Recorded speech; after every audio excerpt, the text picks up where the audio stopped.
बिस्मिल्लाहिर्रहमानिर्रहीम। अस्सलाम वालेकुम।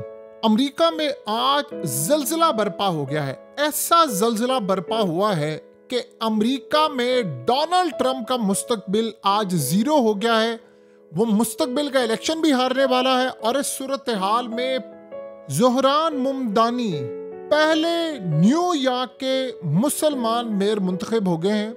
ज़ोहरान मुमदानी ने न्यूयॉर्क के मेयर का इलेक्शन जीत लिया है और वो जनूबी एशिया के भी पहले मेयर हुए हैं। लेकिन जो सबसे बड़ी सूरत हाल है, सबसे अहम तरीन डेवलपमेंट है, 35 साला मुस्लिम ज़ोहरान मुमदानी ने डोनाल्ड ट्रंप की सियासत को पूरी तरह दफन कर दिया है। ये इतना बड़ा झटका है, इतना बड़ा झटका, आप उसका तसव्वुर नहीं कर सकते कि मुमदानी ने ट्रंप के साथ जो कर दिया है। आप अंदाज़ा करें कि उसने अब असल जो जिस वजह से उसने ये इलेक्शन जीता है वो एक वजह थी। उसने कहा था मैं इलेक्शन जीता जिस दिन नेतन्याहू न्यूयॉर्क की सरजमीन पर कदम रखेगा मैं उसको गिरफ्तार करूंगा और डोनाल्ड ट्रंप के दुनिया की कोई ताकत नहीं मुझे रोक सकती। अब वहां का मेयर, जाहिर सी बात है, वहां का मेयर अवाम के वोटों से मुंतखब होकर आता है और उसकी पावर इतनी है कि अमेरिका का सदर कुछ नहीं कर सकता। अगर मुमदानी चाहे तो डोनाल्ड ट्रंप को भी न्यूयॉर्क में गिरफ्तार कर सकता है, उसकी इतनी पावर्स है। अब जरा सुनिए इसके साथ हुआ क्या है कि डोनाल्ड ट्रंप ने 2 दिन पहले कहा था अवाम को मुखातिब करते हुए, अगर आपने मुमदानी को इलेक्ट किया तो ये बात ज़हन में रखना, मैं कोई फंड्स नहीं दूंगा, ना आपका न्यूयॉर्क तरक्की करेगा, ना न्यूयॉर्क सिटी में कोई डेवलपमेंट होगी, ना कुछ। मैं उसको एक पैसा नहीं दूंगा और किसी गलत फहमी में ना रहना, मैं उसके खिलाफ आखिरी हद तक जाऊंगा और वो परले दर्जे का घटिया इंसान है। अब आप अंदाजा करें कि जब मुमदानी ने इलेक्शन जीता तो उसने क्या कमाल बात की। कहता वॉल्यूम ऊंचा कर दो, ट्रंप को आवाज जानी चाहिए कि मैं मुंतखब हो गया हूं। और इस सूरत हाल में मैं बड़ा क्लियर बताता हूं ट्रंप को कि अगर तुमने हम तक पहुंचना है तो फिर सबसे होकर गुजरोगे, यानी अगर मुझ तक पहुंचना है ना तो ये अवाम रास्ते में, अब हम तुम्हें छोड़ेंगे नहीं। और इस सूरत हाल में क्लियरली उसने कहा कि मैं जानता हूं कि डोनाल्ड ट्रंप इस वक्त मुझे लाइव देख रहा है, जरा वॉल्यूम ऊंचा करो कि इसके कानों में आवाज पड़नी चाहिए कि आपने उसके साथ किया क्या है। आप इमेजिन करें, मुमदानी बेसिकली युगांडा में पैदा हुआ और इसके इंडियन पेरेंट्स से, मुस्लिम है और लाजवाब शख्स है। इसे किया क्या? इसे सिंपल सा एक काम किया कि उसने जो सबसे ज्यादा पॉपुलैरिटी हासिल की, आज आपको पता है हुआ क्या है? अवाम ने लाइनों में लगकर इसको वोट दिया। और आप हैरान होंगे कि जिन लोगों ने चंद महीने पहले डोनाल्ड ट्रंप को लाइनों में लगकर वोट दिया था, उन लोगों ने लाइनों में लगकर आज वोट दिया है ज़ोहरान मुमदानी को।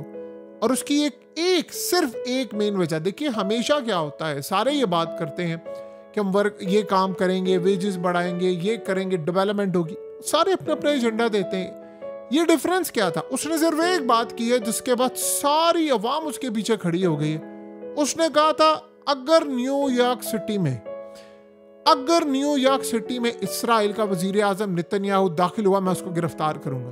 और ट्रंप ने कहा था मैं देखता तुम कैसे गिरफ्तार करोगे, कहता मैं करके दिखाऊंगा। जिस दिन उसने ये बात की, क्या मुस्लिम, क्या इंडियंस, जो लोग वहां पर मौजूद हैं, यानी आप सोच रहे इमिग्रेंट और सब, उन्होंने कहा कि हम इसके पीछे खड़े होंगे, ये लड़ेगा। ये असल में उन्होंने, डोनाल्ड ट्रंप ने जब वादा किया था कि मैं गजा की जंग बंद करूंगा, तो अवाम उसके पीछे खड़ी हो गई थी, अवाम ने उसको वोट दिया था। लेकिन इस सूरत हाल में मामला हो गया उलट। तो अवाम ने वोट दिया, ट्रंप मुकड़ गया और ट्रंप फिर इसराइल के साथ हो गया। उसने कहा मैंने जंगें बंद करनी है। और आप सोचें कि अब इसराइल के खिलाफ नफरत कितनी ज्यादा हो गई है कि नेतन्याहू ने धमकी दी इसको। और सोचे, यानी ये सूरत हाल है कि अब न्यूयॉर्क सिटी में नेतन्याहू ने क्लियरली बताया है कि वो नहीं जा सकता। और वो इस सूरत हाल में आप समझ लें कि अमेरिका की एस्टैब्लिशमेंट और इसराइल की एस्टैब्लिशमेंट अब मुमदानी के खिलाफ आखिरी हद तक जाएंगे। लेकिन मसला सारा ये हुआ है कि इतने बड़े लेवल पर जाने के बाद भी ये अवाम के खिलाफ नहीं जा सके, यानी वो झुर्लू नहीं फेर सके, कोई ऐसा काम नहीं कर सके कि हम ये सारी चीज़ों को बदल देंगे और ये हो जाएगा, रिजल्ट बदल देंगे। वहाँ ऐसा कुछ तमाशा नहीं होता। वहाँ सर्वे हुए, अवाम ने वो भारी अक्सरियत से वोट लेकर आया है। अब असल में उसे कहा है कि ट्रंप को मैं नहीं छोड़ूंगा। और असल में वहाँ एक और भी बड़ा मसला है कि डोनाल्ड ट्रंप को भी गिरफ्तार किया जा सकता है। लेकिन सबसे बड़ा झटका क्या है? झटका ये है कि मिड टर्म इलेक्शन आने वाले हैं और ट्रंप की अब हार बिल्कुल सर पर खड़ी है, क्योंकि इसने वो जंगें छेड़ दी। अवाम तंग आ गई है कि भाई तू क्या तमाशा लगाया हुआ है, तुमने इसराइल के लिए पूरा मुल्क गिरवी रखा है, टैरिफ की जंग छेड़ दी है, चाइना से जंग छेड़ी है, इंडिया से लड़ाई कर ली है, टैरिफ की वजह से वहां पर कीमतें आसमान पर चली गई हैं। इस शख्स ने वो सब कुछ कैश करवाया, लेकिन मेन चीज थी इसराइल की जंग। आप सोचे ईरान के साथ जंग छेड़ दी, मजीद नई जंगें छेड़ने जा रहा है, उसे कोई मसला हल नहीं हो रहा। अब वेनेजुएला की जंग छेड़ा है, फिर उसके बाद और दीगर मामलात में वो मुदाखलत कर रहे हैं, नाइजीरिया के अंदर मामलात खराब हो रहे हैं। आप अंदाजा करें जहां जहां हो सकता है ट्रंप नई जंगें छेड़ा, और मिडिल ईस्ट के अंदर कतर पर हमला, और उसके बाद इंडिया से लड़ाई, फिर टैरिफ के इश्यूज। अवाम इस वक्त तपी पड़ी है कि हो क्या रहा है, अब नॉर्मल सूरत हाल पैदा हो गई है। लेकिन जो सबसे अहम डेवलपमेंट है वो ये है कि जिन लोगों ने डोनाल्ड ट्रंप को लाइनों में लगकर वोट दिया था और वो कहते थे नहीं ट्रंप को लाना है, ट्रंप को लाना है, आप अंदाजा करें कि उस शख्स को जितवाया। असल में इसके खिलाफ जितनी रिपब्लिकन पार्टीज वो सारी इनके खिलाफ है। डेमोक्रेट में ऐसे में होता ये है कि वो अपने आप को लिबरल कहते हैं। ये ट्रंप वाली जो पार्टी है रिपब्लिकन, ये अपने आप को इंतहा पसंद कहते हैं। अब सोचें कि आम आदमी को उसने जाकर क्या, उसने कैसे, इसके पीछे कोई बड़ी बैकग्राउंड नहीं थी, ठीक है, डेमोक्रेटिक ये मामला थे, डेमोक्रेट से इसका ताल्लुक है, लेकिन उसने मेन काम क्या किया है?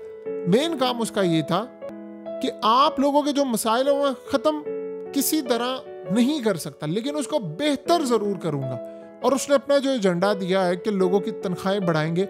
और जो सबसे एक अच्छी डेवलपमेंट थी कि जो बाहर से आए हुए लोग हैं, जो दूसरे ममालिक से आके अमेरिका में रहते हैं, उनको रिलीफ मिला है कि यार ये जो ट्रंप की पॉलिसीज थे ना कि इन लोगों को बाहर निकालना है, फलाना करना है। आपको पता है अमेरिका में बड़े बिजनेस चल रहे हैं वो इलीगल इमिग्रेंट की वजह से चलते थे, क्योंकि उनको जो तनख्वाहें दी जाती थी वो कम थी, इसलिए उनका बिजनेस चल रहा था। आज अमेरिका में बड़े बिजनेस बंद हो रहे हैं। टैरिफ तो एक वजह है, उसके अलावा क्योंकि इन सबको निकाल दिया, अब बागात वहां पर बिल्कुल तबाह हो रहे हैं।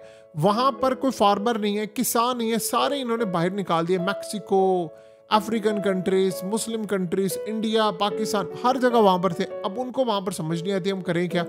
अब वहां पर इतने पैसे उनके पास है नहीं कि लोकल सतह पर काम कर सके।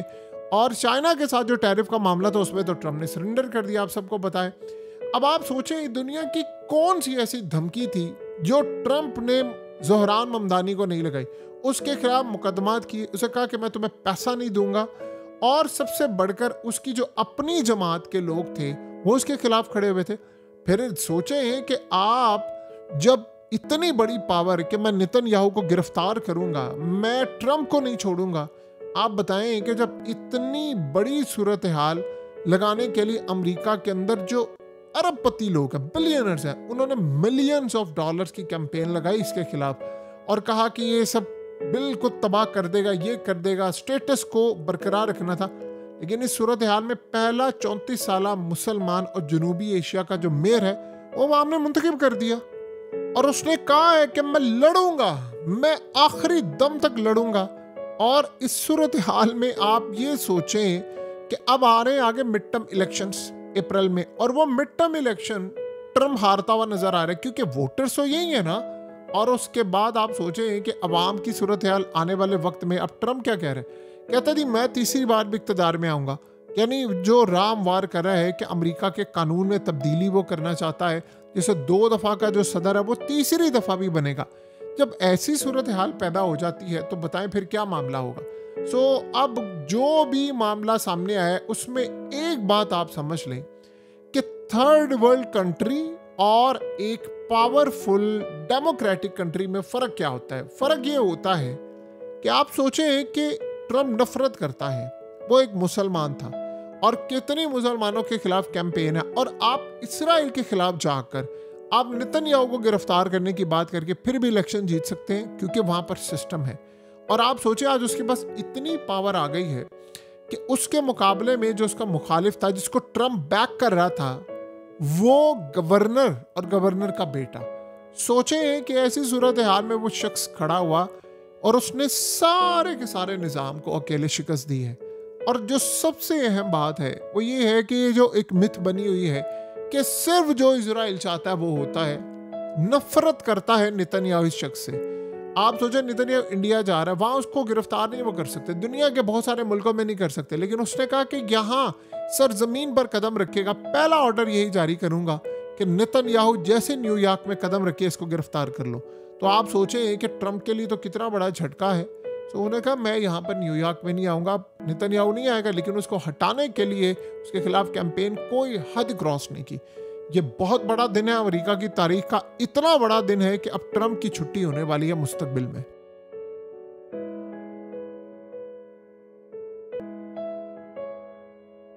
हकीकत टीवी को सब्सक्राइब करना मत भूलें, वीडियो को लाइक करें, शेयर करें और कमेंट सेक्शन में अपनी राय का इजहार जरूर करें।